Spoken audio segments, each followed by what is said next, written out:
Assalamualaikum warahmatullahi wabarakatuh. Selamat siang Bapak dan Ibu sekalian. Terima kasih sebelumnya atas kehadirannya dalam acara Panduin Talk, produk wisata Go Digital makin unggul dan menjual. Pada siang hari ini, kita akan membahas beberapa hal, diantaranya yaitu mengikuti tren dalam industri wisata, menentukan jenis produk wisata dan target wisatawannya, dan memanfaatkan platform digital OTA yang ada. Sebelum memulai, izinkan saya untuk memperkenalkan diri. Nama saya Irfan Rizkullah, biasa dipanggil Irfan, dan yang akan membawakan acara pada siang hari ini.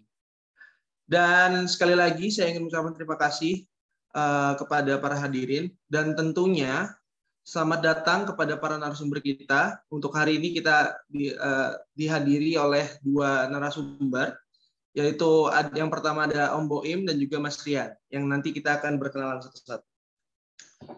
Sebelum menuju ke agenda berikutnya, izinkan saya untuk membacakan susunan acara yang akan kita bersama lewati. Yang pertama yaitu pembukaan, yang kedua ada sambutan dari perwakilan dari Panduin, lalu ada pemaparan dari Om Boim, lalu dilanjutkan dengan panel discussion, dan kemudian akan ada kesempatan bagi para hadirin di sini untuk bisa melaksanakan sesi tanya jawab yang akan saya pimpin nantinya.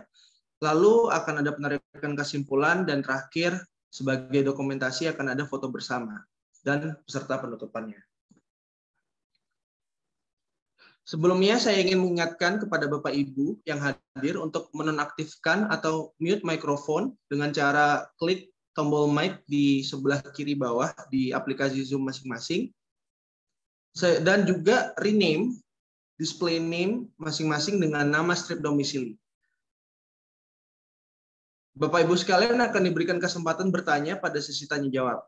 Jika memiliki pertanyaan, silahkan tuliskan pertanyaan di kolom komentar dengan format nama, domisili, dan juga pertanyaannya. Dan nanti akan saya bacakan ketika sesi tanya jawab.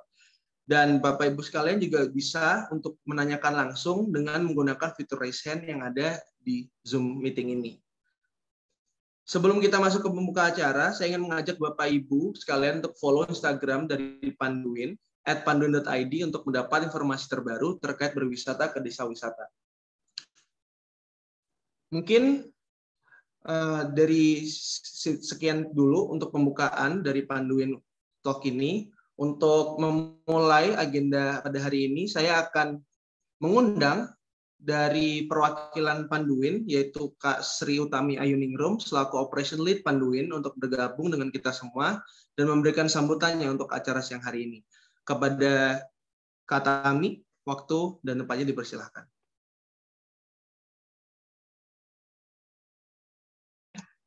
Oke, terima kasih banyak Irfan atas kesempatannya. Selamat siang Bapak Ibu para peserta Panduin Talks ketiga dan juga narasumber serta teman-teman Panduin yang hadir pada kesempatan kali ini. Pertama-tama saya mau mengucapkan terima kasih kepada seluruh peserta yang sudah bersedia untuk hadir di acara Panduin Talks, kemudian kepada narasumber ada Om Boim dan juga Mas Rian yang sudah bersedia untuk berbagi ilmu kepada kita semua hari ini, dan juga teman-teman Panduin yang tentu saja sudah merancang kegiatan hari ini. Nah, seperti yang sudah disebutkan oleh Mas Irfan tadi, bahwa judul Panduin Talks hari ini adalah produk wisata Go Digital. Jadi seperti yang sudah kita tahu bersama, sekarang ini eranya semua digitalisasi. Jadi kita juga sebagai pelaku-pelaku usaha pariwisata tidak boleh kalah dengan perkembangan zaman gitu ya, karena kalau misalnya dilihat-lihat nih, sepertinya kalau kita promosi produk wisata masih menggunakan cara konvensional itu agaknya kurang efektif begitu. Jadi kita harus bisa memanfaatkan era digital ini, menggunakan seluruh platform digital yang ada untuk mempromosikan desa wisata kita, produk-produk wisata kita seperti itu. Kemudian untuk yang baru pertama hadir di Panduin Talks mungkin masih belum kebayang nih sebenarnya Panduin itu apa sih gitu ya. Jadi Panduin ini kami adalah platform digital yang menjual produk-produk wisata, mulai dari atraksi, ada paket wisata juga, kemudian ada penginapan. Nanti ke depannya juga kami akan menjual produk wisata berupa transportasi dan ada pemandu wisata juga. Tapi untuk saat ini yang sudah bisa dilihat di website Panduin itu ada produk wisata dan atraksi wisata serta penginapan. Nah, saya di Panduin selaku Operation Lead dan juga akuisitor desa-desa wisata. Jadi mungkin beberapa Bapak Ibu para mitra di sini sudah pernah ada yang berkontak dengan saya, sudah pernah diskusi juga tentang produk-produk wisata untuk dipromosikan ke Panduin. Nah, harapannya dengan adanya Panduin Talks ini kita bisa semakin berkolaborasi untuk lebih memajukan lagi desa wisata, pariwisata di Indonesia gitu. Mungkin segitu aja sambutan dari saya. Saya kembalikan lagi ke Mas Irfan. Terima kasih banyak atas sambutannya dari Kak Tami. Untuk itu mungkin kita lanjut kepada agenda selanjutnya, yaitu adalah pemaparan dari Om Boim. Sebelum saya persilakan, mungkin saya ingin memperkenalkan Om Boim ini. Jadi beliau ini saat ini aktif di PT Rotariana Group as Head Development Department dan juga merupakan pelaku dalam industri wisata, yaitu founder dan manajemen dari Pati Ayam Adventure. Dan beliau juga saat ini berkecimpung juga ada organisasi yang beliau ikuti, yaitu Head of Committee Kudus Festival 2022. Dan terima kasih Om Boim atas kehadirannya. Mungkin saya ingin menyapa Om Boim terlebih dahulu. Selamat siang Om Boim. Selamat siang juga Mas Irfan. Selamat siang. Bagaimana Om kabarnya? Baik-baik, saya baik, alhamdulillah. Om Boim bagaimana? Baik, sehat, salam sehat. Salam sehat. Ya. Ya, kalau begitu Om Boim, saya berikan waktu dan tempatnya untuk bisa memaparkan ilmu yang akan bermanfaat bagi kita semua. Silakan Om. Baik, kalau gitu terima kasih Mas Irfan.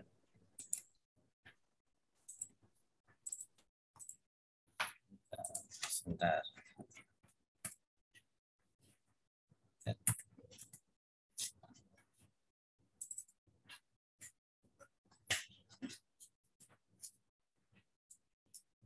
Assalamualaikum warahmatullahi wabarakatuh.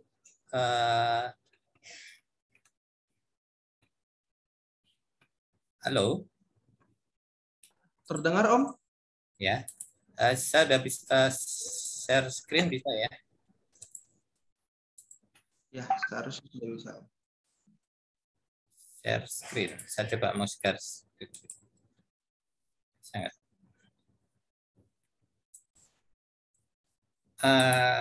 Irfan, bisa? Saya belum bisa share screen ya, Mbak Nurul. Mbak Nurul. Share screen sebentar.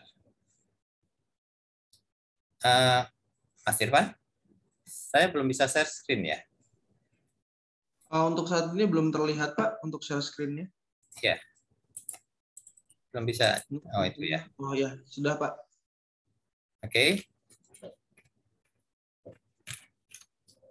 Bisa ya.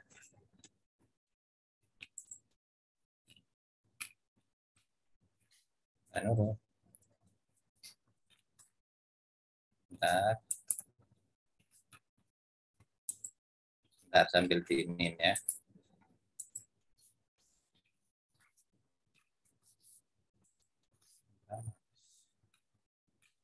Maaf Om, untuk share screen-nya udah dibantu Om. Mungkin bisa langsung aja. Kenapa? Share screen-nya udah dibantu Om. Iya, bisa dibantu ya. Ya. Oke. Assalamualaikum warahmatullahi wabarakatuh. Bismillahirrahmanirrahim. Salam sejahtera buat kita semua. Om Swastiastu, Namo Buddhaya, salam kebajikan, salam sejahtera untuk kita semua.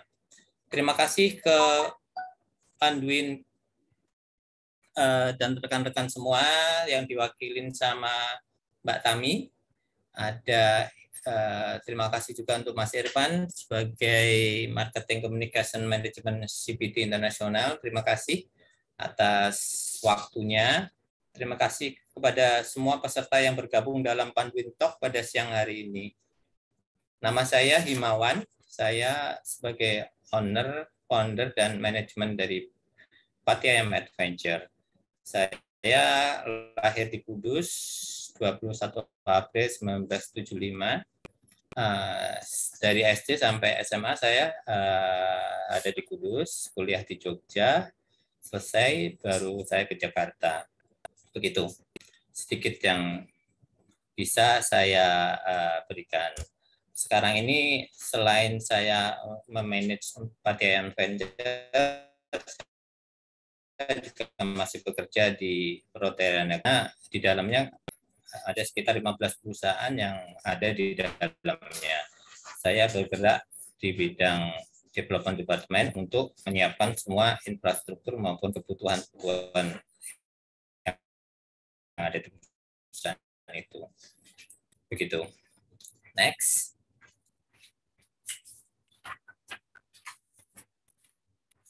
Berikutnya. Sedikit untuk Pati Ayam Adventure. Jadi Pati Ayam Adventure ini adalah usaha kami dan keluarga terutama yang diresmikan Oktober 2019. Jadi pas awal-awal sebelum, jadi bukan awal ya, 2019 kita upgrade, kita launching, cuman enggak begitu lama, 2020 itu kena COVID, jadi ya lumayan agak vakum ya, karena memang kita ngikutin regulasi pemerintah, nggak boleh ada ketemu orang, menerima tamu, dan begitu. Tapi sekarang awal 2022 udah mulai membaik ya. Jadi sekarang ini kami memiliki 5 paket wisata, di mana masing-masing paket itu memiliki 5 destinasi yang berbeda-beda. Jadi dari 5 destinasi ini kami kombinasikan antara wisata alam, wisata buatan, maupun kami kombinasikan dengan wisata budaya, maupun berkolaborasi dengan UMKM yang ada. Visi kami sebenarnya adalah untuk membangun wisata dan perekonomian desa kami. Itu. Sedangkan misi kami itu adalah memberdayakan dan mengkolaborasikan semua komponen serta memanfaatkan aset-aset dan sumber daya alam yang ada untuk mendukung desa wisata Tuban menjadi desa wisata yang dikenal di seluruh Indonesia. Begitu. Next.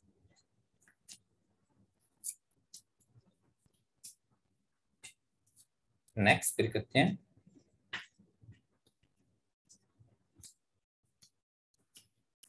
Tren industri pariwisata sekarang ini pasca COVID itu sangat dinamis sekali.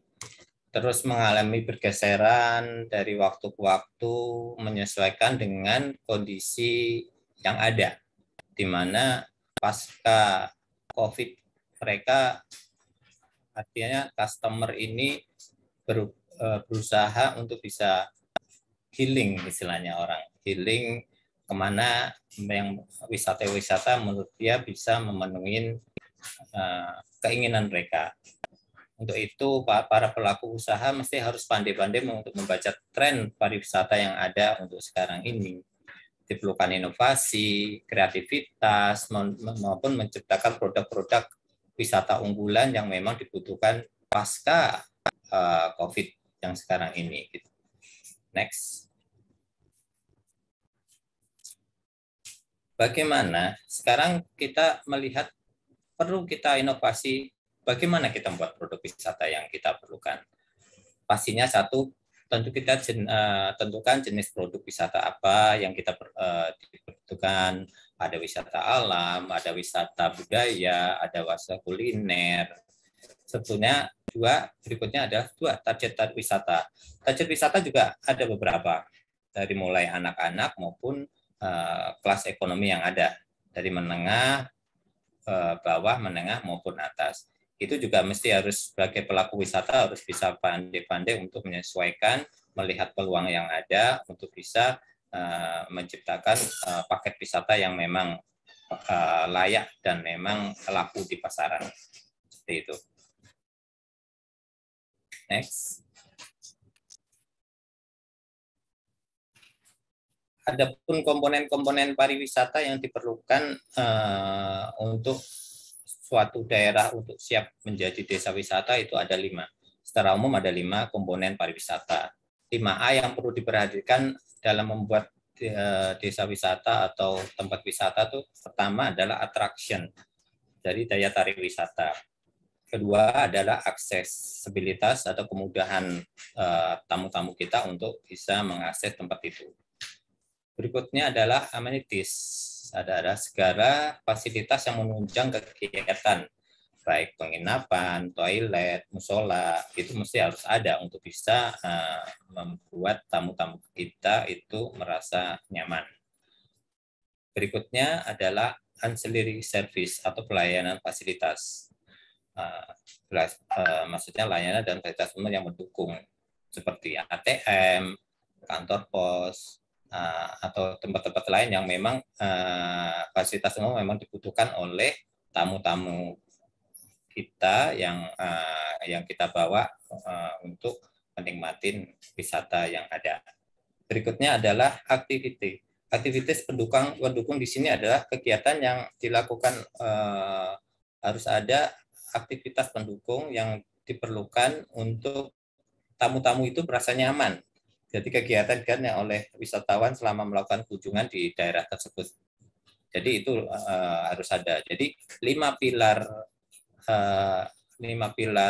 komponen pariwisata itu harus ada untuk bisa menjadikan suatu tempat wisata itu bisa lebih maksimal dan bisa memuaskan customer.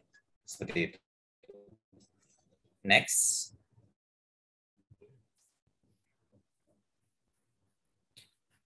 Nah, setelah kita penuhin semua 5A yang diperlukan untuk membuat suatu desa wisata, bagaimana kita bisa mempromosikan.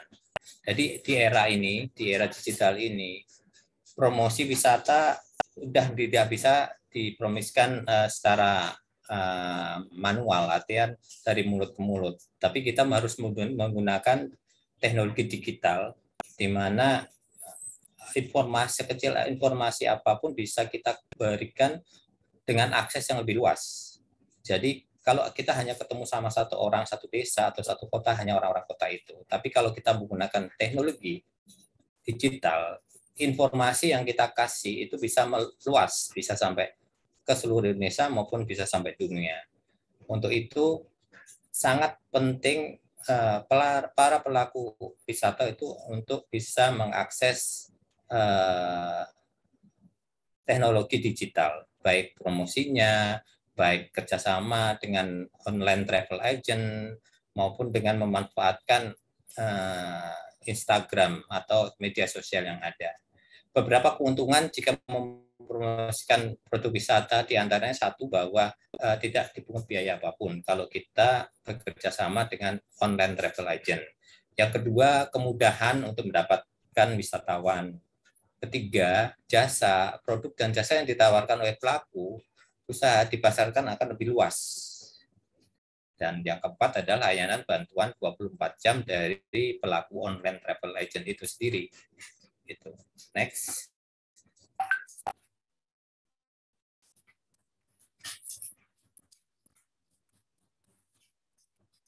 Jadi untuk sekarang ini bagi pelaku-pelaku wisata Indonesia, banyak kalau literatur yang ada, buku-buku yang ada itu memberikan teori-teori.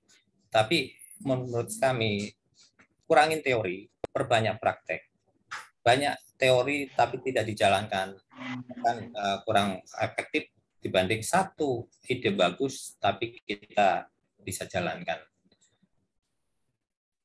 Untuk itu kita, menurut saya, di zaman digitalisasi ini kita perlu bekerja sama dengan online travel agent untuk bisa memajukan wisata yang kita kerjakan. Sedangkan di Indonesia ini sudah banyak OTA yang ada seperti Panduin, Aturin, travel buddies, local escape, klub dan lain-lain. Itu yang ada di Indonesia. Untuk itu kami berharap bisa berkolaborasi. Maksud kami adalah semua tempat wisata, rumah makan, tempat oleh-oleh untuk bisa saling berkolaborasi untuk bisa menghidupkan kembali wisata Indonesia. Salam wisata Indonesia. Begitu, cukup. Mari kita berkolaborasi memajukan wisata Indonesia.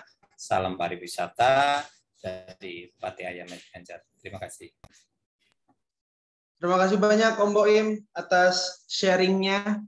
Mungkin bagi teman-teman Bapak Ibu sekalian yang baru join, izinkan saya untuk menyimpulkan ya. Om Boim mungkin baru join tadi, belum sempat mendengarkan.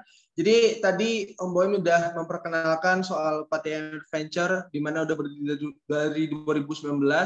Jadi pejuang COVID untuk recovery ekonomi Indonesia ya Om ya. Iya.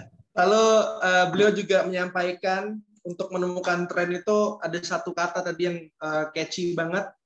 Orang Indonesia saat ini tuh banyak yang butuh healing ya Om ya.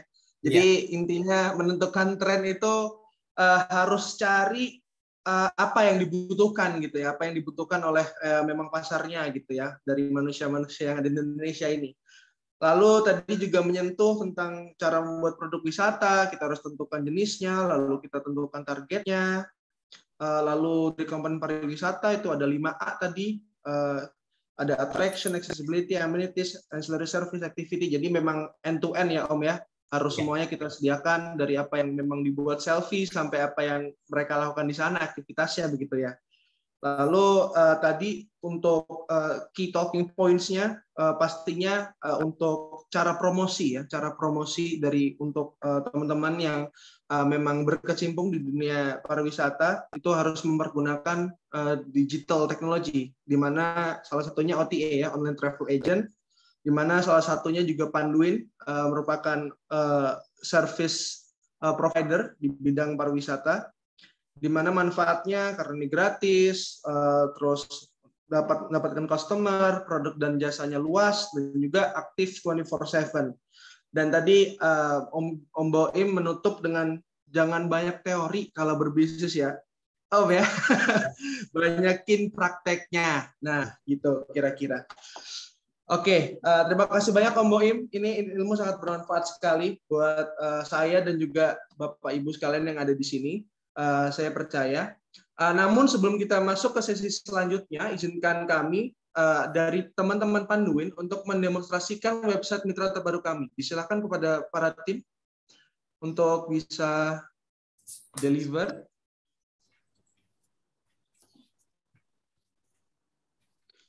Kepada Mas Fikri. Oh ya.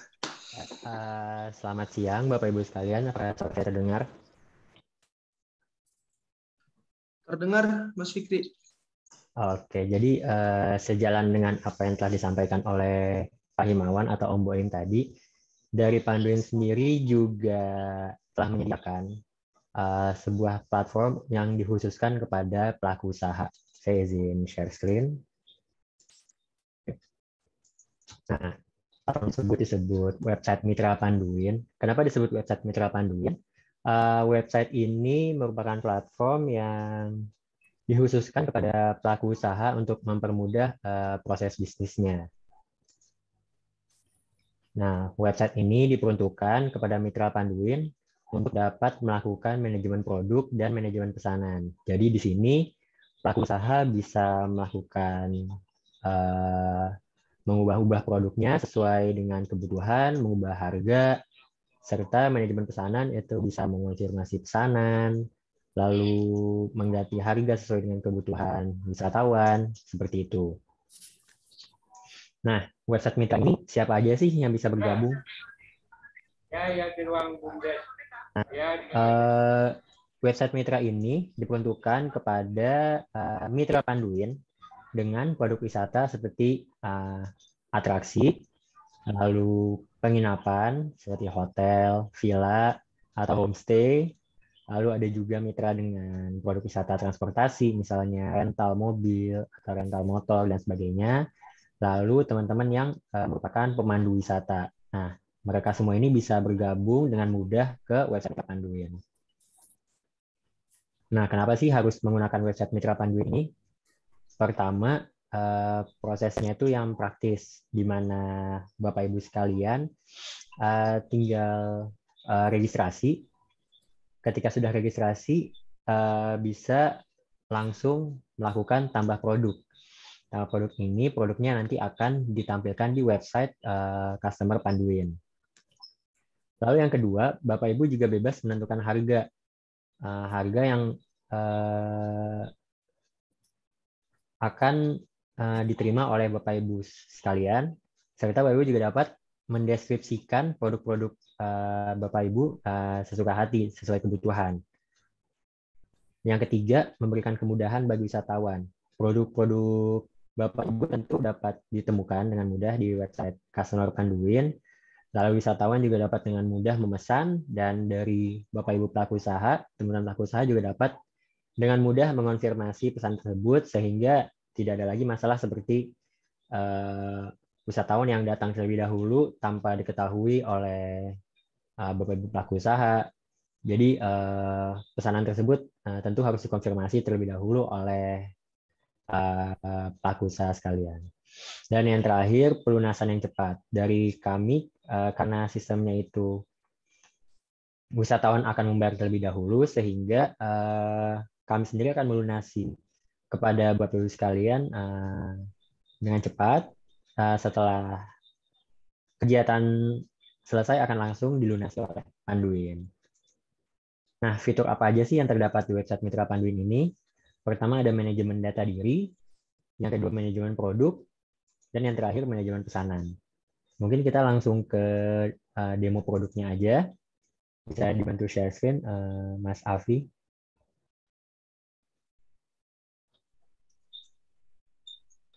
Sebentar ya.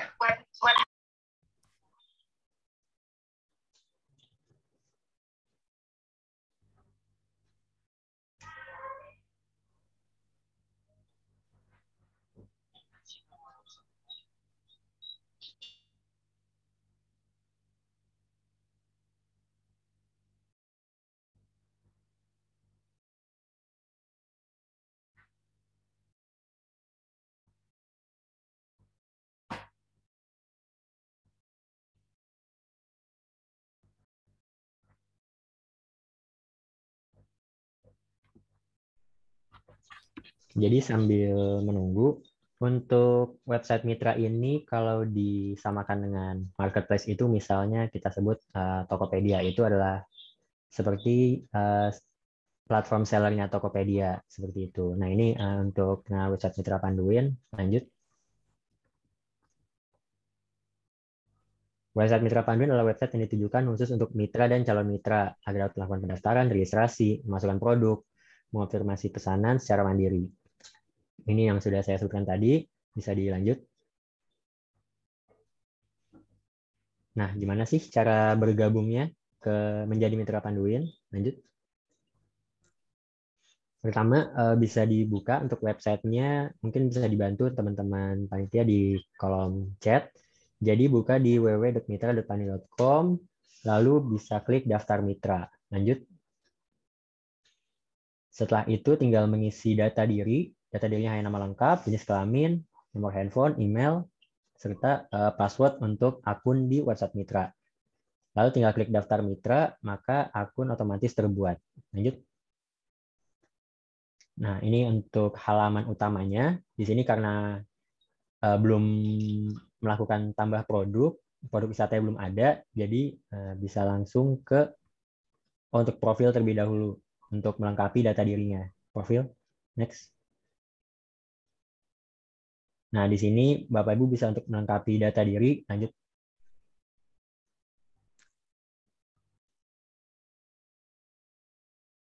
Bisa dilanjut, Mas Afi. Nah, sebelum melengkapi informasi data diri, harap untuk menyiapkan berkas seperti berikut, yaitu foto KTP, buku tabungan, serta dokumentasi kegiatan wisata yang akan didaftarkan atau produk-produk yang akan dimasukkan ke website Panduin. Lanjut. Nah, ini untuk mengisi data diri. Ini nah, ini tuh kami butuh data Bapak Ibu sekalian cukup lengkap demi kenyamanan wisatawan juga serta keamanan seperti itu. Lanjut. Bagaimana cara memasukkan produk ke website Panduin? Lanjut. Nah, ini bisa ditambah produk. Ada fitur tambah produk. Tambah produk tersebut bisa 4 kategori, yaitu tadi yang telah saya sebutkan, atraksi, penginapan, transportasi, serta tour guide. Selanjutnya.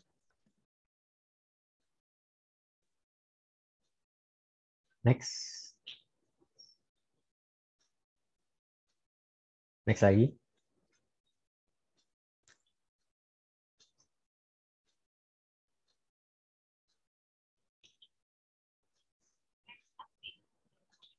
Nah, di sini ada formulir untuk pengisian atraksi, di mana tinggal masukkan nama, deskripsi atraksi. Nah, deskripsi ini bisa Bapak Ibu masukkan sesuai kebutuhan. Misalnya, Bapak Ibu ingin memasukkan harga sudah termasuk fasilitas berikut, atau harga tidak termasuk fasilitas berikut. Bisa Bapak Ibu lengkapi sehingga wisatawan tidak perlu bingung ini tuh produk apa gitu.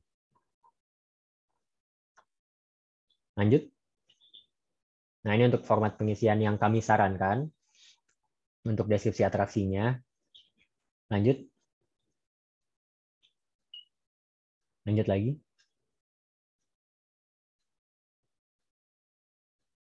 Ini masih pengisian atraksi. Bisa memasukkan data alamat dari atraksi tersebut. Dan juga keterangan tiket. Jadi untuk tiket yang Bapak Ibu tawarkan itu bisa dilakukan penjelasan seperti satu tiket berlaku untuk 1 orang atau satu tiket berlaku untuk 4 orang misalnya, itu bisa dimasukkan di dalam keterangan tiket. Lanjut. Nah, untuk menambahkan gambar bisa langsung diupload gambarnya format JPEG. Lalu untuk menambah gambar, misalnya gambarnya ada 5, bisa klik tambah gambar. Lalu bisa langsung upload kembali. Lanjut.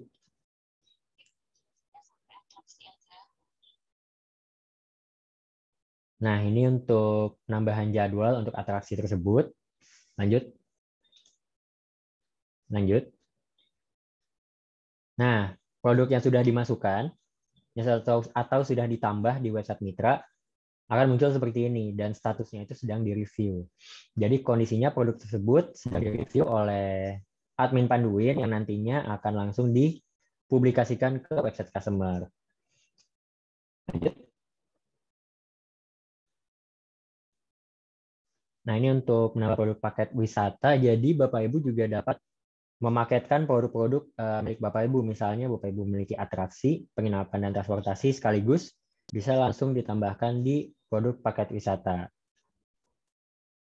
Dan mungkin sistemnya sama ya untuk penambahan produk paket wisata ini dengan atraksi yang tadi. Lanjut.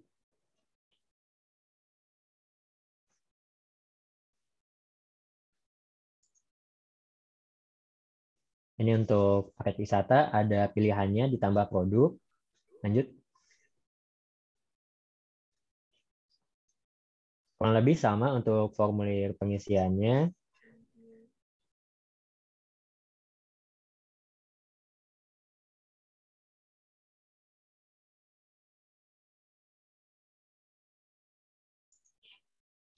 Nah, ini untuk kurang lebih sama dengan atraksi, mungkin untuk tambah produk bisa dicukupkan. Nah, dan untuk manajemen produk saat ini sedang dalam pengembangan oleh tim kami. Jadi untuk Bapak Ibu harap bersabar untuk manajemen produk di mana Bapak Ibu bisa mengonfirmasi pesanan yang telah dipesan oleh wisatawan. Kurang lebih seperti itu untuk demonya dan juga penjelasan mengenai website mitra. Saya kembalikan ke moderator untuk melanjutkan kembali Panduin Talks-nya. Terima kasih. Terima kasih Mas Fikri atas pemaparannya. Mungkin tadi kita sudah bersama-sama melihat demo dari Panduin sebagai salah satu OTA di industri wisata, dan nampaknya sangat mudah penggunaannya. Jadi tunggu apa lagi buat Bapak Ibu sekalian, silahkan untuk bermitra dengan Panduin. Oke, kembali lagi ke Panduin Talks pada hari ini. Setelah pemaparan dari Om Boim dan juga Mas Fikri tadi, selanjutnya kita akan masuk ke sesi panel discussion. Untuk itu saya ingin mengundang kembali Om Himawan, Om Boim, dan juga ada tambah satu lagi dari narasumber kita yang lain. Di sini ada bersama kita ada Muhammad Yusuf Alfrian, Mas Rian panggilannya. Halo Mas. Ya, halo Mas. Selamat siang. Halo, oke. Ya, izinkan saya sedikit untuk memperkenalkan Mas Rian. Saat ini Mas Rian ini aktif sebagai staf Markom, Marketing Communication, Event, dan IT di PT Manajemen CBT Nusantara. Dan beliau juga merupakan owner di 2 tempat, yaitu Skuter Fun Borobudur dan Bro Borobudur Floris. Halo, Mas Rian, apa kabar? Baik Mas Irfan. Oke. Ya, Jadi ya, saya juga Om Boim dan Mas Rian, kita akan ngobrol beberapa hal, dan pastinya sesuai dengan topik hari ini kita akan ngobrol soal cara mengembangkan, cara mendapatkan customer. Mungkin itu ya fokus kita hari ini. Mungkin karena Mas Rian tadi Om Boim udah curi start yang memperkenalkan Pattaya Ayam Adventure. Sekarang saya ingin tanya pada Mas Rian. Gimana Mas, CBT Nusantara itu apa Mas? Mungkin bisa dijelaskan overview-nya seperti apa? Oke, makasih Mas Irfan atas waktunya. Terima kasih teman-teman Panduin atas waktunya untuk kembali saya hadir di Panduin Talks ini. Perkenalkan, nama saya Rian. Biasanya dipanggil Rian. Itu saya bekerja di PT Manajemen CBT Nusantara. Core dari PT Manajemen CBT Nusantara itu pendampingan Balkondes. Jadi ada 20 Balkondes di Borobudur. Di Kecamatan Borobudur itu ada 20 desa, di mana di masing-masing desa ini terdapat satu Balkondes. Ini merupakan suatu ciptaan dari Kementerian BUMN untuk mengenalkan potensi-potensi desa yang ada di Borobudur. Karena di Borobudur ini ada 20 desa, dan masing-masing desa ini memiliki potensi sama kearifan lokal, terus karakteristik masing-masing. Jadi dengan adanya Balkondes ini bertugas untuk menjadi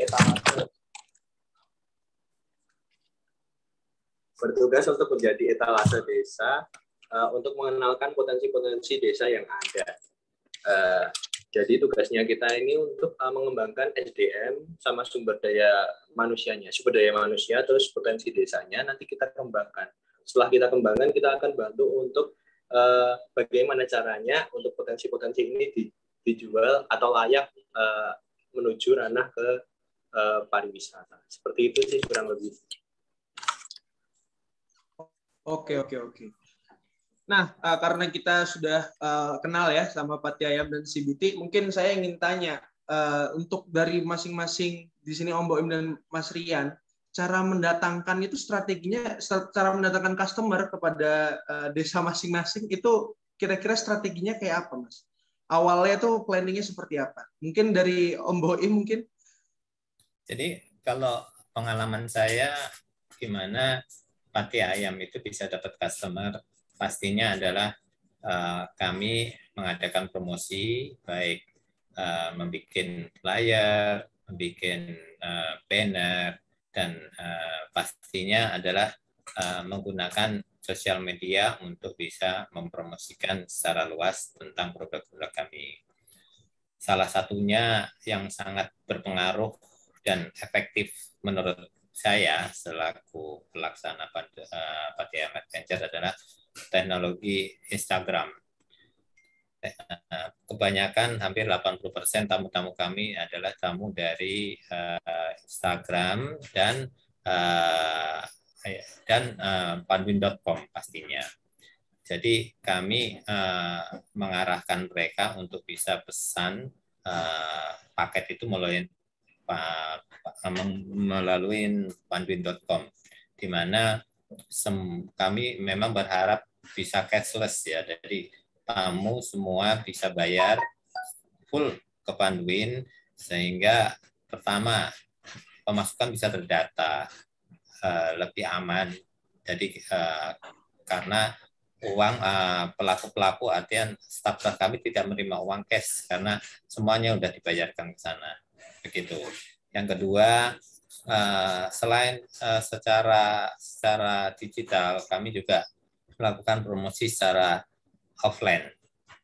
Jadi kami menyebarkan flyer-flyer itu di CFD di kota kami dan beberapa ikut pameran-pameran untuk bisa menyebarkan brosur-brosur yang isinya adalah seperti ini. Jadi kami bikin flyer yang di dalamnya adalah menjelaskan dengan paket-paket yang ada.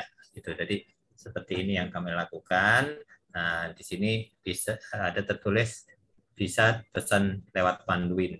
Jadi saya meminta tamu-tamu itu kalau memang bersedia mereka bisa kontak Panduin untuk bisa membeli paket-paket 1, 2, 3 yang ada di sini.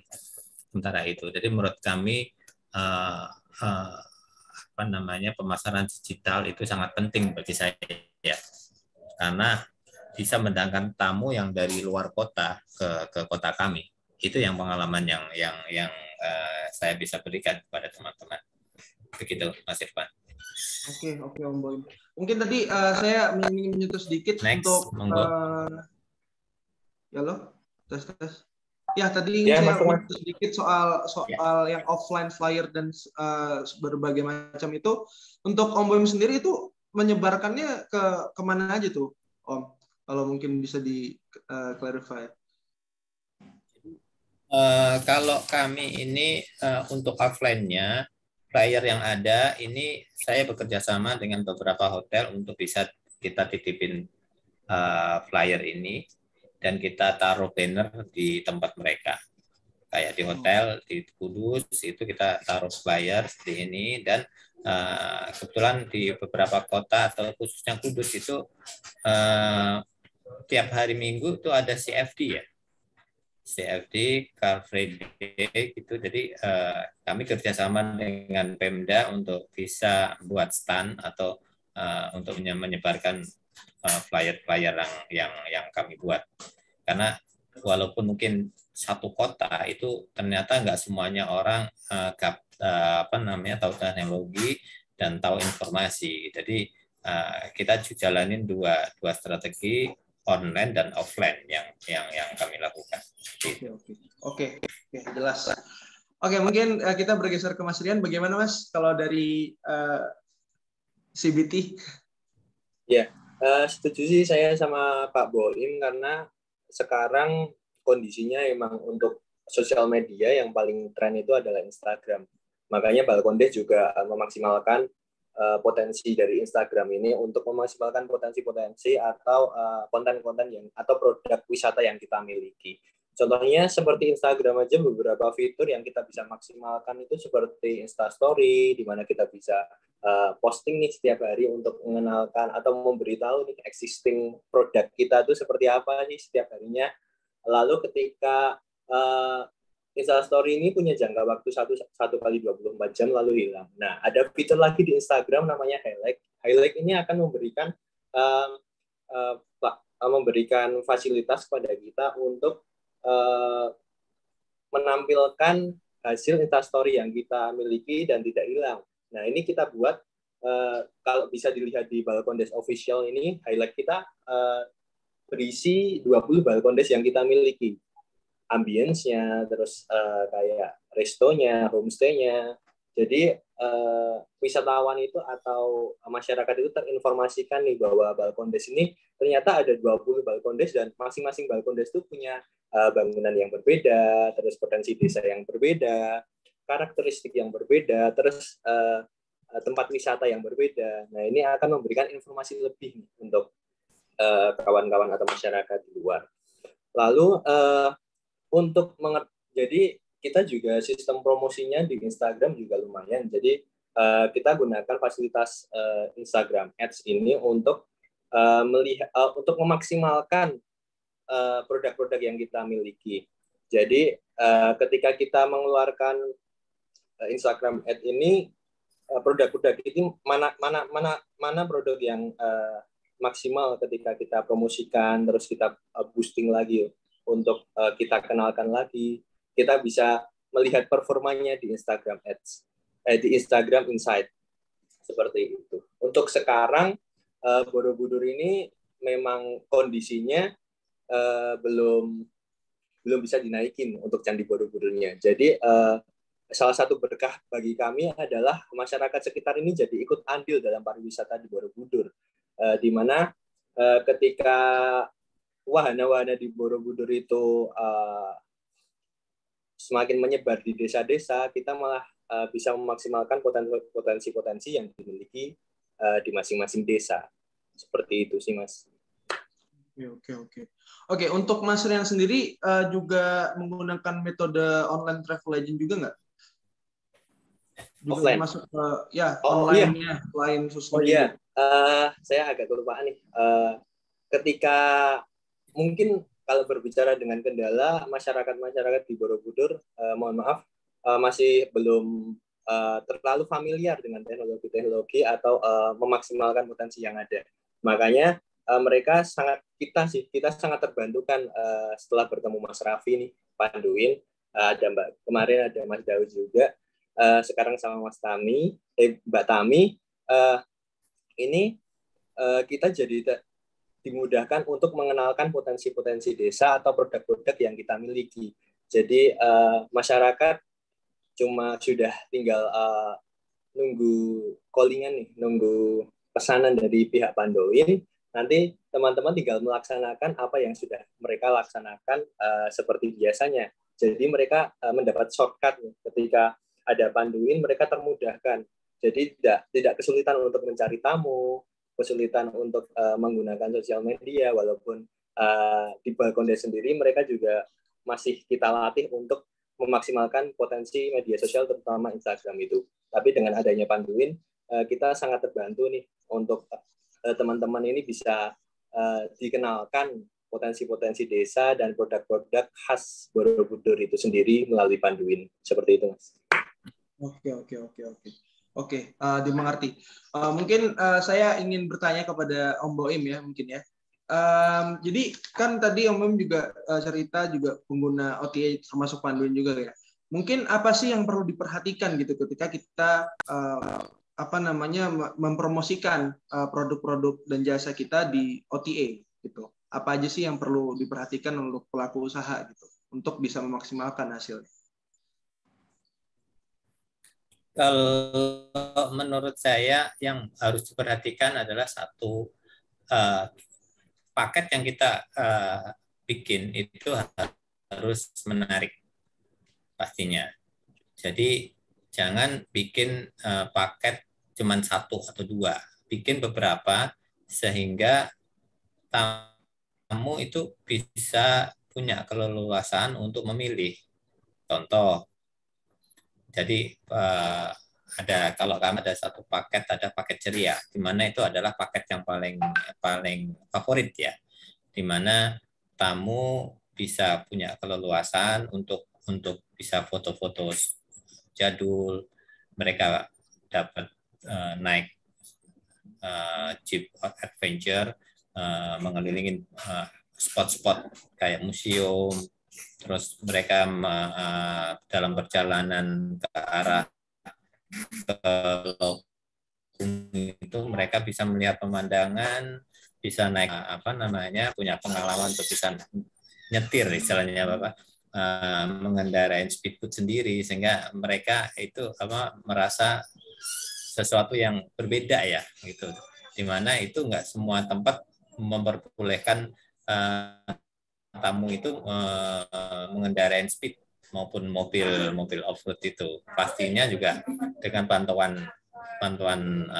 ahlinya, karena kalau enggak nanti takutnya akan terjadi hal-hal yang tidak diinginkan. Contoh, untuk pegang off-road saja berbeda ya antara kita mengendarai mobil biasa sama kita mengendarai mobil off-road, itu sangat berbeda sekali.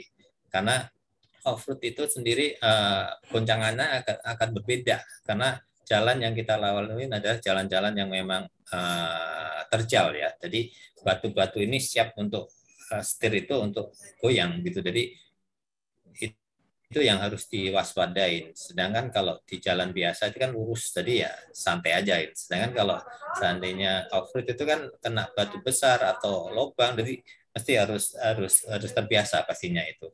Nah, kalau tamu-tamu itu bisa mereka bisa punya experience nyetir mobil off-road, nyetir speed, itu mereka merasa memiliki kepuasan tersendiri untuk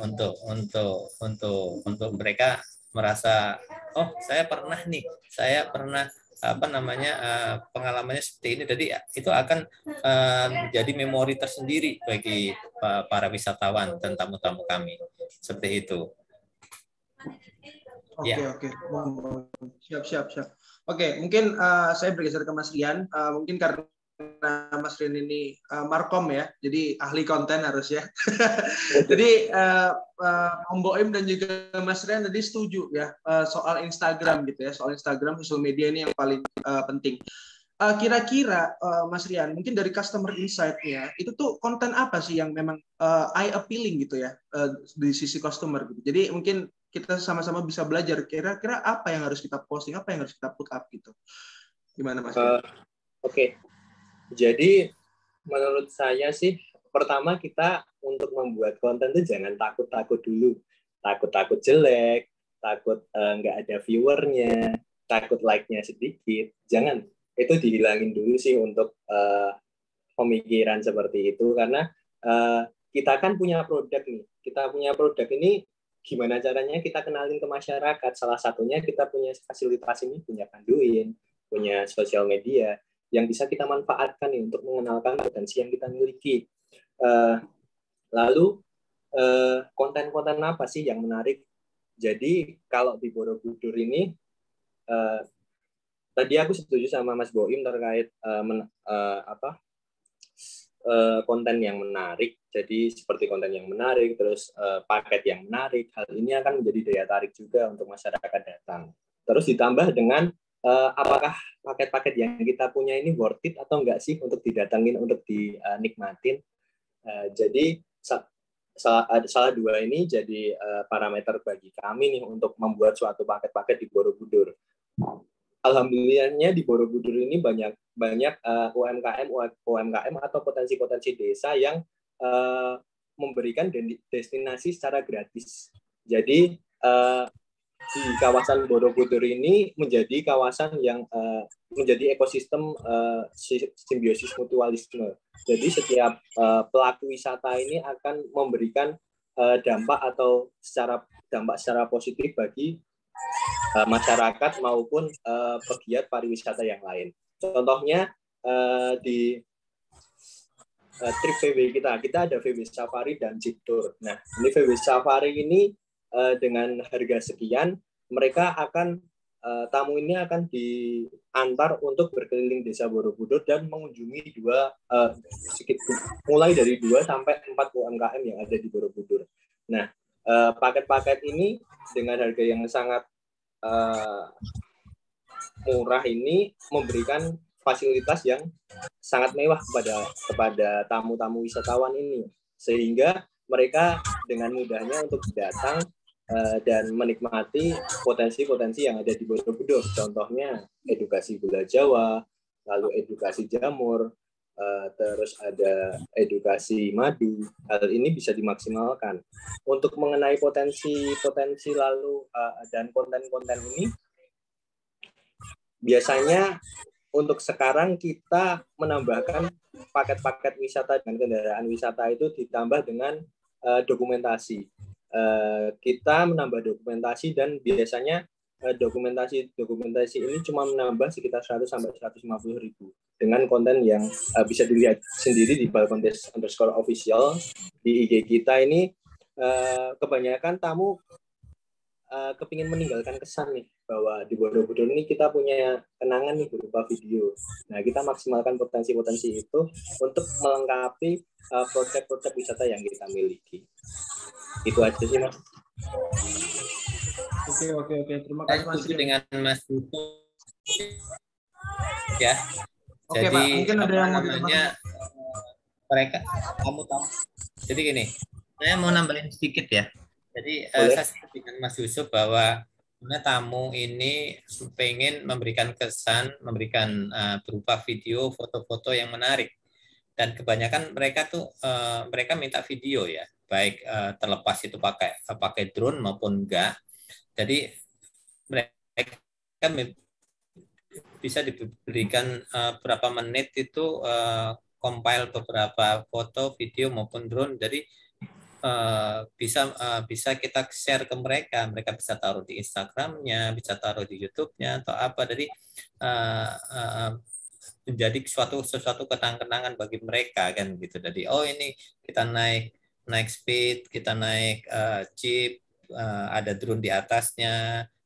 Kelihatan situasinya itu juga sangat ini ya, setuju, sangat disenangin sama mereka gitu. Apalagi mereka kira-kira unik ya. So, kalau di tempat kami itu ada pola gudang di mana mereka bisa lihat gimana proses produksinya, gimana mereka bisa mencicipin rasanya gitu. Jadi itu memberikan suatu paket yang tidak hanya sekedar menikmati, tapi mereka bisa merasakan dan mengalami. Menurut saya ada suatu pengalaman yang luar biasa bagi mereka. Jadi nggak sekedar hanya lihat, tapi nggak ada sesuatu yang berkesan menurut saya gitu. Ya. Saya boleh nambahin sedikit? Ya, silakan Mas Rian. Oke. Saya setuju banget sih ketika karena saya berkecimpung di dunia di Borobudur ini dan saya punya usaha nih skuter. Sebelumnya tuh kita tuh membuat usaha skuter ini belum ada dengan dokumentasi.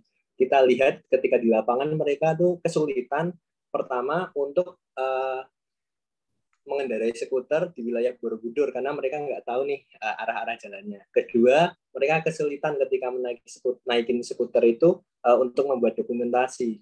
Berawal dari situ kita membuat nih teman-teman kita membuat untuk gimana nih untuk paket-paket ini kita tambahin dengan dokumentasi dengan biaya yang nggak terlalu tinggi, tapi nanti dokumentasi ini kan bisa untuk tamunya juga, terus bisa buat konten kita juga untuk diposting di sosial media yang kita miliki.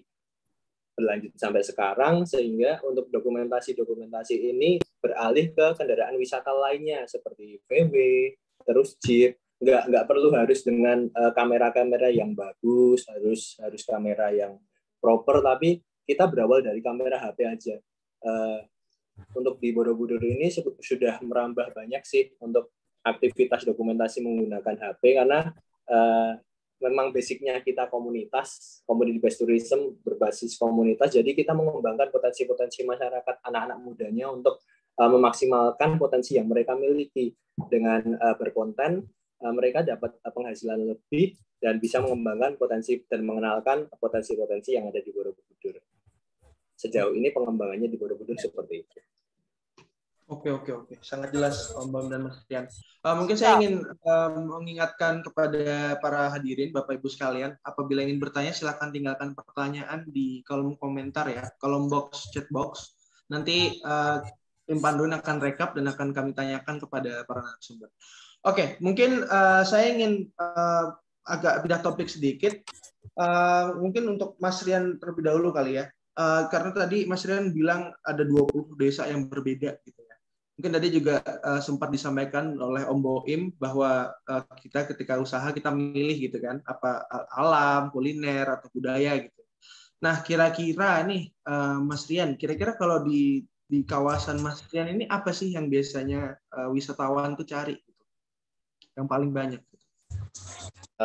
Pertama sih kalau Borobudur yang dicari adalah nuansa Borobudurnya, di mana dengan Candi Borobudur yang sangat megah itu dikelilingi dengan pegunungan menoreh, bagi orang di luar Borobudur merupakan suatu yang eksotis. Di mana sekarang Borobudur nggak melulu lagi tentang Candi Borobudur, di mana kita punya potensi-potensi desa yang dimiliki. 20 desa ini masing-masing punya karakteristiknya masing-masing. Contohnya seperti Balkon Des Bigaran atau Desa Bigaran ini memiliki potensi coklat, terus Karanganyar itu gerabah, lalu Beringin Putih itu tentang pertaniannya dan bambu-bambunya. Hal ini kita yang maksimalkan di setiap desa memiliki keunggulan masing-masing sehingga daya tarik dari Borobudur ini akan lebih berkembang dan lebih kaya lagi akan aktivitas pariwisatanya. Untuk aktivitas malam pun sudah mulai dibangun. Baru mulai kemarin Sabtu kemarin ini Borobudur sudah ada aktivitas Car Free Night. Jadi aktivitas malam di Borobudur ini sudah mulai berkembang, Mas. Ketika dulu Borobudur itu jam 7 itu udah sepi, nggak ada orang. Sekarang aktivitasnya sudah lumayan tertata, lumayan berkembang, lumayan maju. Ditambah dengan acara Car Free Night ini, jadi kita juga nggak cuma sebatas kulineran aja di Car Free Night ini, tapi untuk mengenalkan kesenian-kesenian tradisional yang ada di Borobudur. Di setiap Sabtu malam, kesenian ini akan tampil di setiap desa ini memiliki kesenian masing-masing dan mereka dipilih untuk tampil untuk mengenalkan tarian khas desanya masing-masing. Seperti itu. Oke. Mungkin saya ingin bertanya kepada Om Boim ya. Jadi tadi juga ingin mengenal lebih lanjut sebenarnya dari Desa Terban. Mungkin bisa diceritakan kembali Desa Terban itu sebenarnya ada apa aja sih, dan juga ketika Om Boim di situ, bagaimana cara Om Boim untuk bisa memaksimalkan potensi-potensi yang ada? Apa mekanisme yang bisa dilaksanakan oleh teman-teman sekalian gitu, untuk mengidentifikasi dan juga untuk membuat itu menjadi produk? Gimana? Jadi begini, identik sama museum, di mana Pati Ayam itu ada museum situs Pati Ayam. Museum situs Pati Ayam itu adalah museum di mana ditemukan banyak sekali fosil-fosil yang usianya ribuan tahun. Yang menjadi maskot dari Pati Ayam itu adalah gading gajah stegodon ya, di mana usianya itu lebih tua daripada mamut. Gitu. Nah, dulu waktu kecil itu sering ditemukan karena tuh waktu itu belum ada museum, sehingga kebetulan waktu itu orang tua saya lurah juga, sehingga masyarakat yang menemukan itu diserahkan ke kami dan kita taruh di rumah sementara. Itu sangat yang diketemukan itu hampir 3 meter ya, gading gajah stegodon itu. Nah, itu yang memori bagi saya waktu masih kecil. Ditemukan sama warga, diserahkan ke desa. Dari desa akhirnya kita koordinasi sama Pemda. Jadi gading itu diserahkan ke Museum Semarang kalau nggak salah itu. Karena waktu itu di tahun berapa ya itu, kira-kira tahun 80-an ya, itu yang ada museum baru ada Semarang, sehingga gading pertama yang ditemukan itu kita serahin sama pemerintah desa, diserahin ke museum di Semarang, seperti itu. Jadi orang-orang Kudus dan ini melihat bahwa Pati Ayam identik dengan situs. Untuk itu makanya gimana kami sebagai warga punya keinginan untuk bisa memperkenalkan di mana fosil-fosil ini adalah aset, bukan hanya aset Indonesia tapi aset dunia ya. Karena penemuan-penemuan ini sangat spektakuler gitu. Dari usianya, dari mulai jenis-jenisnya. Karena orang berpikir loh kok di bukit bisa ada fosil-fosil kayak hewan-hewan laut, kerang, ikan-ikan laut itu ada, ditemukan memang gitu loh. Padahal itu di bukit gitu. Jadi cerita-ceritanya bahwa itu dulu ada perubahan struktur tanah di mana dulu antara Indonesia sama Australia nyambung, itu ada naik turun tanah itu, sehingga yang sekarang ini bukit yang tingginya lumayan tinggi itu awalnya adalah dasar laut yang naik gitu loh. Dari situ mereka melihat bahwa fosil-fosil itu banyak ditemukan di sekitar itu oleh masyarakat, di mana mata pencaharian mereka adalah petani. Jadi mereka memanfaatkan tanah yang ada, sehingga mereka satu kali itu mereka bisa menemukan gading-gading yang ada. Nah, sekarang ini mereka udah ada kesadaran bahwa setiap ada penemuan situs, penemuan fosil-fosil yang ada, mereka serahkan ke dinas untuk bisa dikelola dengan baik. Dari warga akan mendapatkan sumbangsih ya, kayak pemberian uang terima kasih dari pemerintah, dari museum kepada mereka, biar mereka merasa saling membutuhkan. Dinas membutuhkan fosilnya, masyarakat perlu untuk mengganti biaya-biayanya itu. Untuk itu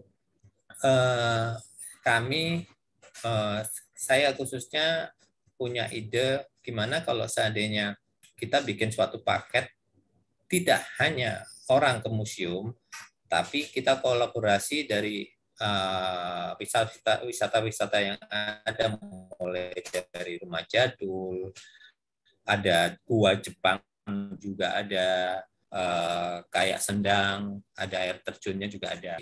Dari situ kami membuat paket di Desa Wisata Terban itu ada beberapa paket. Jadi satu paket mulai dari museum, situs Gardu Pandang di mana masih bisa ditemukan dan dilihat fosil-fosil itu masih ada di tempatnya. Terus kami punya inisiatif juga untuk memberikan suatu makanan khas yang identik dengan fosil. Jadi kami dari Pati Ayam Adventure bekerja sama dengan Warung Pati Ayam, ada satu menu makanan adalah namanya sop fosil. Sop fosil di mana kami memanfaatkan tulang kaki sapi yang kami olah, sehingga mereka bisa makan sumsumnya ya. Kalau orang daerah lain mungkin ya sop sumsum ya, tapi itu kami memberikan nama sop fosil karena identik dengan tulang yang besar itu.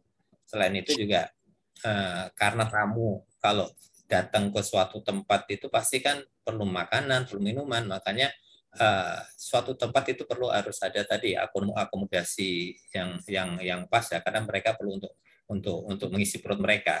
Karena selama mereka perutnya terpenuhi, anak-anak nyaman, mereka bisa kita giring mereka untuk lebih lama lagi untuk berada di desa wisata kita, seperti itu.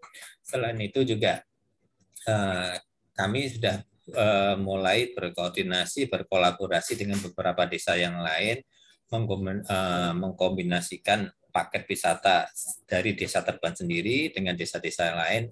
Sementara ini yang bisa kerjasama dengan Kandang Mas, di mana mereka ada danau ya, danau bikinan, waduk ya, yang namanya dari Waduk Logung, di mana itu di situ kami ada speedboat yang mereka bisa sewakan ke tamu-tamu untuk bisa mengelilingin waduk itu.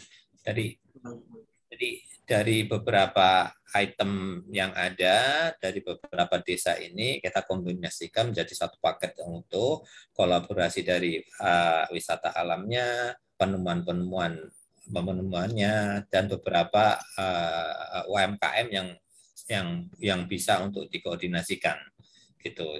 Contoh kayak membatik maupun eco-print. Jadi kami sangat mendukung sekali. Kami sangat berharap bisa berkolaborasi sama UMKM yang ada di sekitar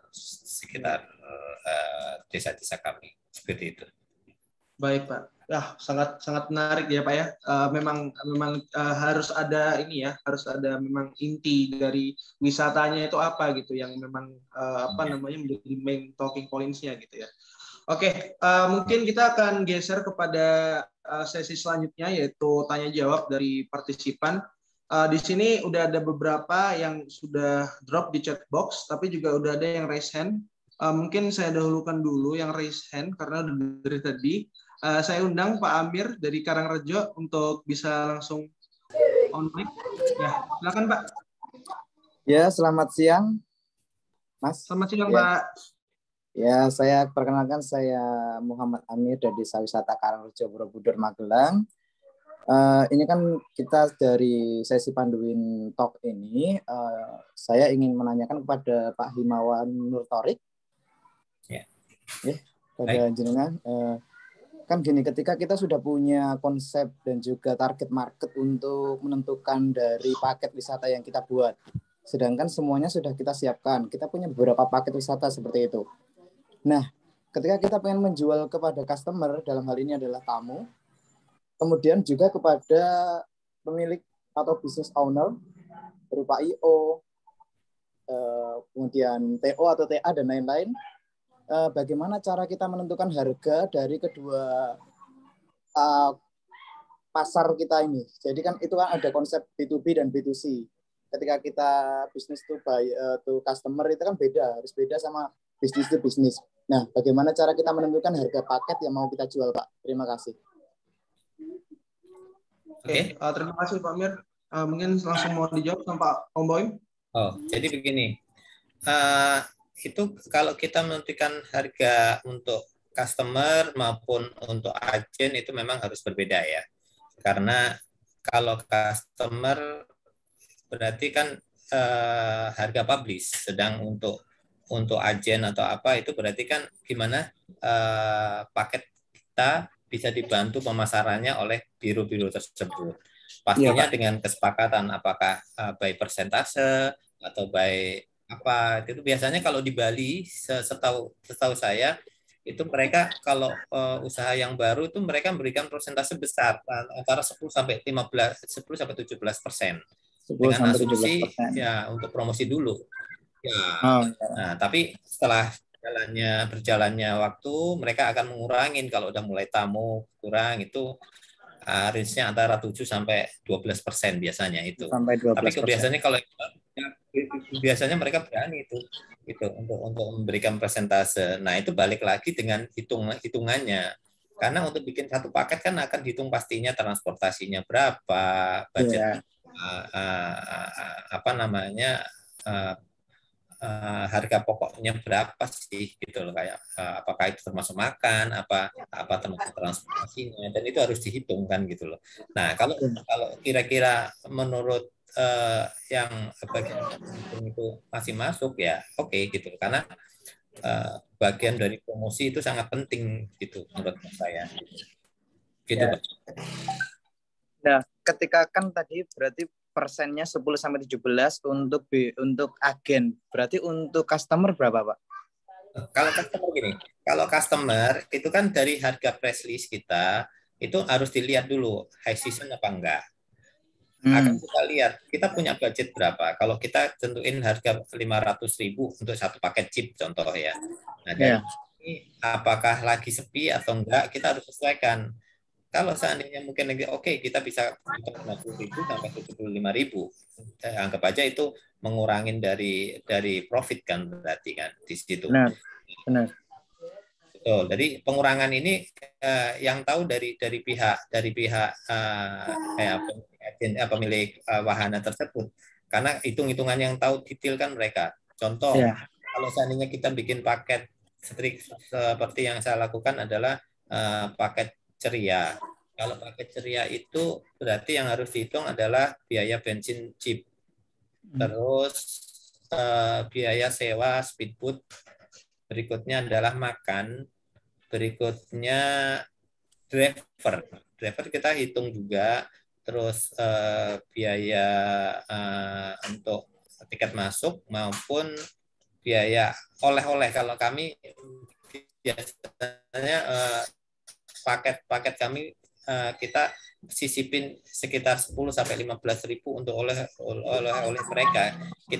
Kita datang ke suatu UMKM, mereka bisa lihat, kita coba, dan mereka bisa bawa dari space dari sisa atau dari budget yang kita udah masukkan. Contoh yang kami itu adalah kita masuk ke mereka untuk lihat ke kolak gudang ya. Kolak gudang itu mereka bisa jual harganya yang 1 kilo sekitar 15.000, kalau yang 2 kilo sekitar 30. Oke, nggak apa-apa. Jadi kita nggak hanya berpikir keuntungan, tapi kita berpikir gimana tamu itu happy gitu loh. Dengan kita keluarin 15.000, tapi mereka bawa oleh-oleh, mereka bisa nyoba seperti itu. Gitu kan. Ya. Baik. Oke. Terima kasih Pak untuk penentuan harganya. Sekarang lanjut ke pihak Panduin. Mohon maaf, Mas. Mungkin kita ini ya batasin satu pertanyaan ini untuk tiap pertanyaan. Nanti kalau masih ada waktu, nanti bisa di akhir ya.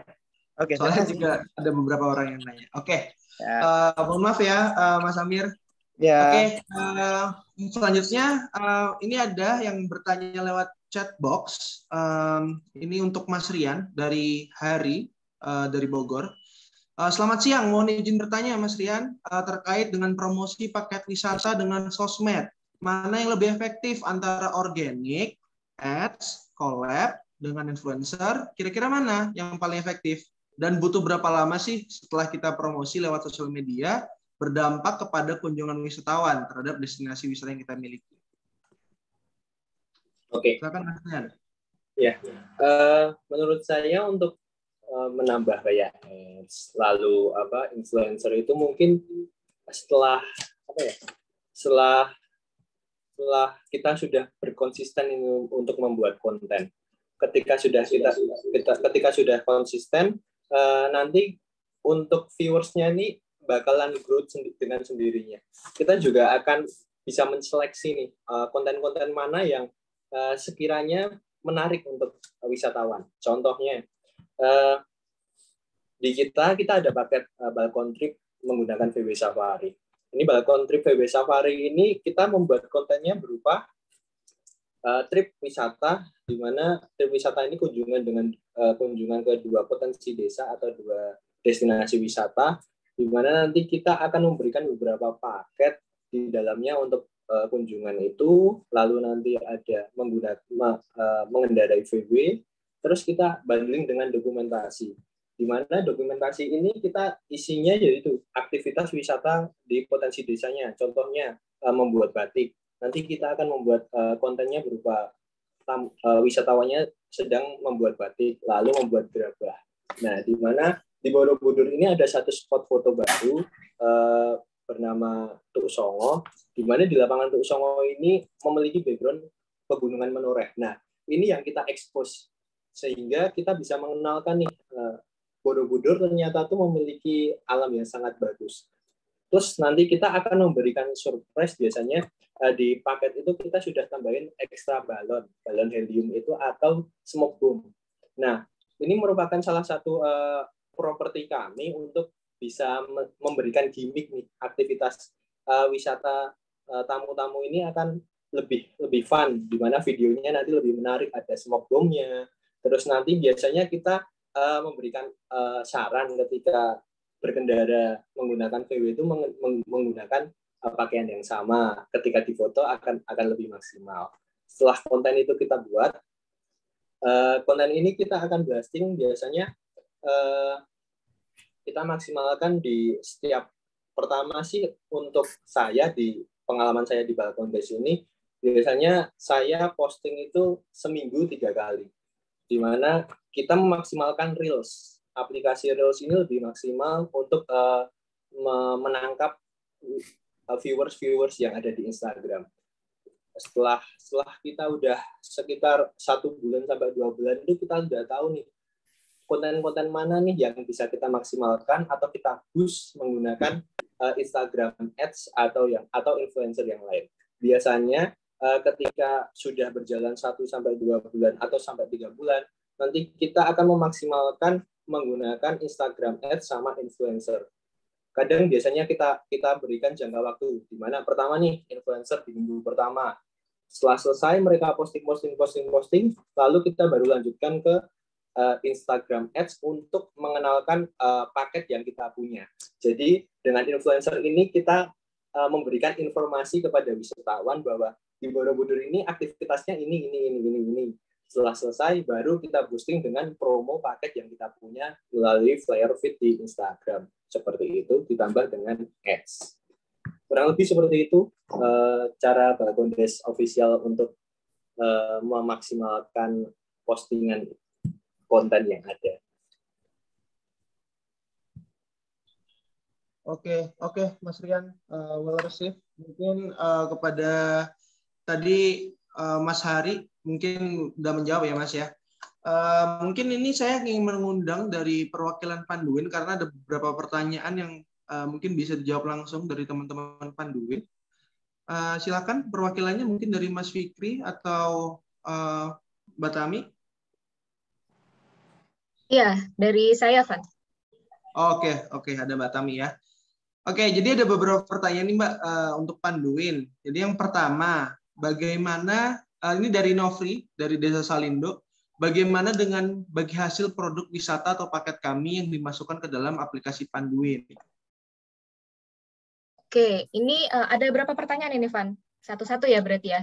Satu-satu aja, biar nggak lupa tadi pertanyaannya Pak. Oke, silakan Mbak. Ya, jadi halo untuk Pak Nofri, terima kasih atas pertanyaannya. Saya bakal coba jawab mewakili teman-teman Panduin. Jadi bagaimana dengan bagi hasil produk wisata ya? Nah, kalau misalnya di Panduin itu Bapak Ibu ketika memasukkan data paket wisata, harga yang dimasukkan ke Panduin itu yang akan Bapak Ibu terima. Jadi misalnya nanti Bapak Ibu sudah registrasi di website Mitra, itu akan ada kolom untuk mengisi net rate atau harga net atau harga agen. Jadi Bapak Ibu menentukan harga agen Bapak Ibu sendiri. Nah, itu harga yang Bapak Ibu masukkan ke website Mitra itu bukan harga yang akan muncul di website kami. Jadi itu adalah harga yang akan kami bayarkan kepada Bapak Ibu ketika ada orderan seperti itu. Ketika ada pesanan, Bapak Ibu akan menerima sejumlah uang yang sesuai dengan yang Bapak Ibu masukkan sebagai harga agen kayak gitu. Sebagai contoh, misal ada paket untuk camping. Misalnya camping itu trip 2 hari 1 malam, Bapak Ibu menentukan harga agen 100.000, maka harga 100.000 itu yang nanti akan kami bayarkan kepada Bapak Ibu, tidak dipotong biaya apapun, seperti itu. Nah nanti tapi untuk harga yang muncul di website Panduin itu akan beda dari harga net rate yang Bapak Ibu cantumkan di website Mitra Panduin, seperti itu. Mudah-mudahan cukup jelas ya Pak Nofri. Jadi untuk bagi hasil kalau di Panduin sebetulnya tidak ada pemotongan apa-apa kecuali dari Bapak Ibu sudah menentukan dari awal ada harga publish dan harga agen tertentu. Misalnya seperti tadi untuk paket camping, untuk harga agennya, net rate-nya itu 100.000, tapi Bapak Ibu sudah menentukan untuk harga publish misalnya jadi 150.000 gitu. Maka kami akan munculkan di website Panduin itu harga publish-nya nanti 150.000. Sesuai harga yang ditentukan oleh Bapak Ibu. Tapi kalau misalnya Bapak Ibu tidak menentukan harga publish, maka nanti dari Panduin yang akan menentukan harga publish di website. Seperti itu. Oke, Kak Tami, tahan dulu. Ini ada beberapa pertanyaan lagi. Lalu ya ini ada yang bertanya soal conversion ya, mungkin ya maksudnya. Jadi yang pertama ada yang tanya soal seberapa banyak persentase yang menjadikan situs Panduin ini dicari oleh wisatawan lokal maupun mancanegara. Jadi ini mungkin lead-nya ya, Mbak Tami ya. Terus juga ada dari sisi mitranya nih. Dari pendaftar peminat atau pendaftar sebagai mitra, berapa persen yang udah jadi mitra? Apakah situs Panduin bisa digunakan untuk selamanya dan gratis? Oke. Waduh, pertanyaannya ya. Mantap-mantap nih. Oke, jadi untuk yang pertama dulu, tadi seberapa banyak yang menjadikan situs Panduin dicari oleh wisatawan lokal atau mancanegara ya? Kalau misalnya kami lihat dari statistik yang ada di customer service, terus statistik yang mendatangi mengunjungi website kami, itu memang 90% masih dari wisatawan lokal. Tapi ada juga yang sudah wisatawan mancanegara, itu yang sempat mengunjungi website kami dan juga bahkan bertanya ke customer service. Jadi udah nanyain paket Panduin, dia ingin trip sama Panduin. Nah, cuma ada kriteria khusus nih. Kalau wisatawan mancanegara mungkin mereka carinya yang agak unik-unik ya. Jadi kalau di Panduin itu kemarin berdasarkan data kami, rata-rata kalau wisatawan mancanegara itu mereka carinya trip-trip yang katakanlah agak ekstrim gitu ya. Mungkin karena di tempat mereka jarang ada, jadi mereka carinya agak yang unik. Justru mereka tuh carinya ke tempat yang mungkin agak lumayan jauh ya kalau dari Jabodetabek gitu. Biasanya di luar Jabodetabek dan kegiatannya anti mainstream kayak gitulah kalau bisa dibilang. Nah kemudian untuk berapa banyak sih pendaftar yang sudah jadi mitra Panduin gitu ya? Kalau yang sudah jadi mitra Panduin untuk desa wisata itu kami sekarang sudah punya lebih dari 50 desa wisata yang bermitra dengan Panduin. Walaupun masih ada beberapa di antara desa itu yang sedang dalam fase data transfer seperti itu ya. Jadi belum fully on board di website kami. Jadi desanya masih belum bisa dilihat di website, tapi itu sudah bermitra dengan kami gitu. Jadi kami sekarang sedang mendata ada produk paket wisata apa aja, kayak gitu, ada penginapan apa aja. Nah, lalu untuk yang tidak terafiliasi dengan desa wisata, itu kami sudah punya sekitar 20 gitu, untuk yang tidak terafiliasi dengan desa wisata.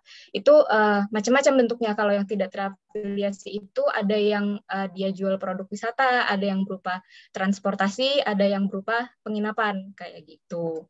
Kemudian, apakah situs Panduin bisa digunakan untuk selamanya dan gratis? Iya. Jadi kalau misalnya Bapak Ibu sudah bermitra dengan kami, itu akun yang Bapak Ibu miliki di Panduin itu bisa digunakan untuk selamanya dan gratis. Kayak gitu. Jadi untuk mendaftar ke Panduin, Bapak Ibu tidak akan dipungut biaya apapun, tinggal registrasi aja di website yang tadi sudah dikasih tahu sama Mas Fikri, www.mitra.panduin.com. Nanti kami akan proses untuk proses registrasi Bapak Ibu. Untuk selanjutnya Bapak Ibu memasukkan produk wisata sendiri ke website Panduin, kayak gitu. Oke, terima kasih banyak Kak Tami. Mungkin saya sudah lihat waktu, mungkin ini kita udah overtime, jadi saya cukupkan untuk tanya jawab pada siang hari ini. Namun izinkan saya untuk membacakan beberapa key points yang didapatkan dari sisi panel discussion dan juga Q&A yang sudah kita lewati bersama. Jadi dari sisi discussion panel, jadi yang pertama kita bahas soal mendatangkan customer, di mana tadi Om Boim sharing offline jalan, online jalan, dan online kedua narasumber juga sudah cerita bahwa Instagram itu menjadi salah satu kunci, dan juga online travel agent, salah satunya Panduin, juga bisa memberikan added value gitu ya kepada para mitra di sini, terutama dari pembayaran cashless, di mana karena ini sistem terdata dan aman. Dan juga tadi dalam penggunaan OTA, tentunya Om Boim memberikan saran untuk memberikan paket yang menarik dan bervariasi, entah itu aktivitas, harga, waktu, dan juga extra activity. Dan juga tadi kedua narasumber berpesan untuk setiap wisata, setiap paket, setiap aktivitas yang dilaksanakan oleh customer diusahakan untuk sebisa mungkin meninggalkan kesan yang baik, yang menyenangkan, sehingga tadi dalam membuat konten Mas Rian menyampaikan jangan insecure, tampilkan fleksibilitas dan juga dokumentasi, itu penting. Jadi tadi di sesi Q&A pun juga menambahkan tadi ada properti-properti yang bisa mendukung dari dokumentasi. Jadi intinya adalah meninggalkan kesan yang baik bagi customer. Lalu kita geser ke Q&A. Tadi ada dari Pak Amir, itu bertanya soal harga, soal pricing B2C dan B2B. Saya kira cukup jelas, di mana dua harga ini berbeda. Ada yang kita publish secara publik, itu adalah harga dari B2C, dan B2B itu kita keep, dan kira-kira kita harus memperhitungkan margin. Kalau kita bisnis baru itu marginnya 10-12%, kita berikan kepada partner, dan juga 7-12% apabila udah ramai.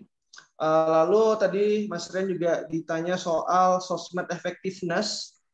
Beliau menyampaikan bahwa intinya konsisten, terus kita harus menyeleksi, kita fokus mana konten yang ingin kita boost, di mana kalau yang di boost barulah kita gunakan ads dan juga influencer. Jadi it's more like case base gitu ya, case base, tergantung kasusnya, tergantung kontennya. Jadi semuanya dilaksanakan sama Mas Rian, tidak mana yang satu itu yang beliau laksanakan. Lalu tadi dari Panduin ada yang nanya soal bagi hasil, di mana bagi hasil ini intinya apa yang didaftarkan oleh para Bapak Ibu sekalian di dalam website Panduin itu merupakan net pricing.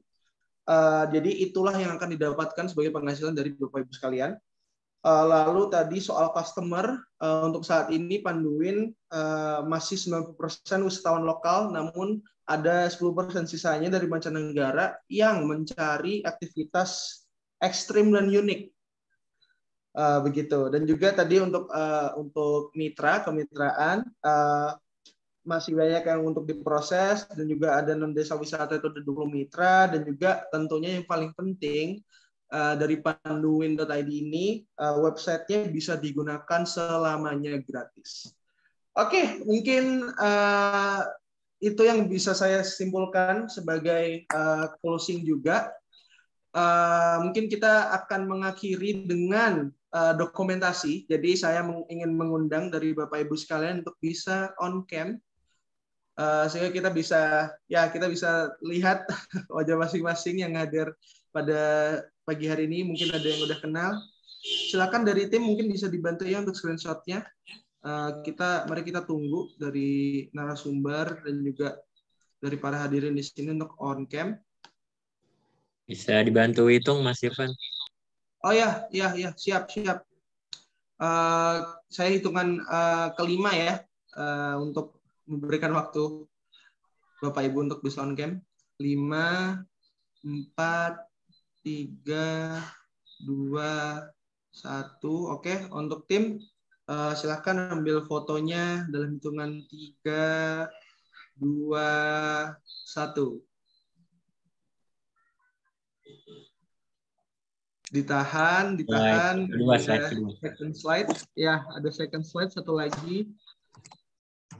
Diambil fotonya dalam hitungan 3, 2, 1. Oke. Dengan sudah diambilnya dokumentasi, saya ingin menutup acara pada siang hari ini. Tidak terasa kita udah selesai, dan juga jangan lupa untuk follow Instagram dari Panduin @panduin.id untuk mendapatkan informasi terbaru terkait pariwisata ke desa wisata.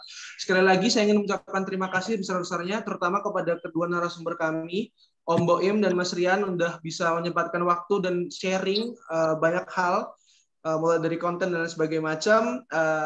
Kami yakin ini akan bermanfaat bagi teman-teman yang hadir di sini.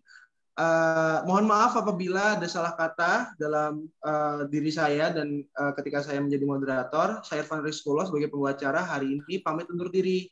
Wassalamualaikum warahmatullahi wabarakatuh. Sampai jumpa di lain waktu. Sehat. Waalaikumsalam warahmatullahi wabarakatuh. Waalaikumsalam warahmatullahi wabarakatuh.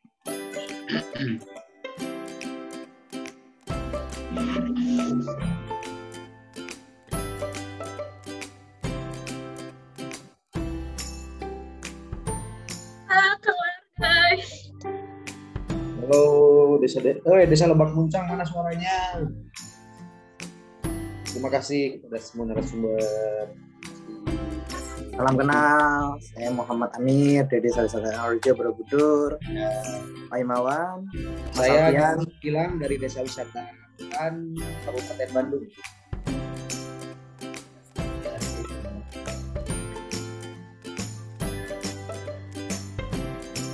Main ke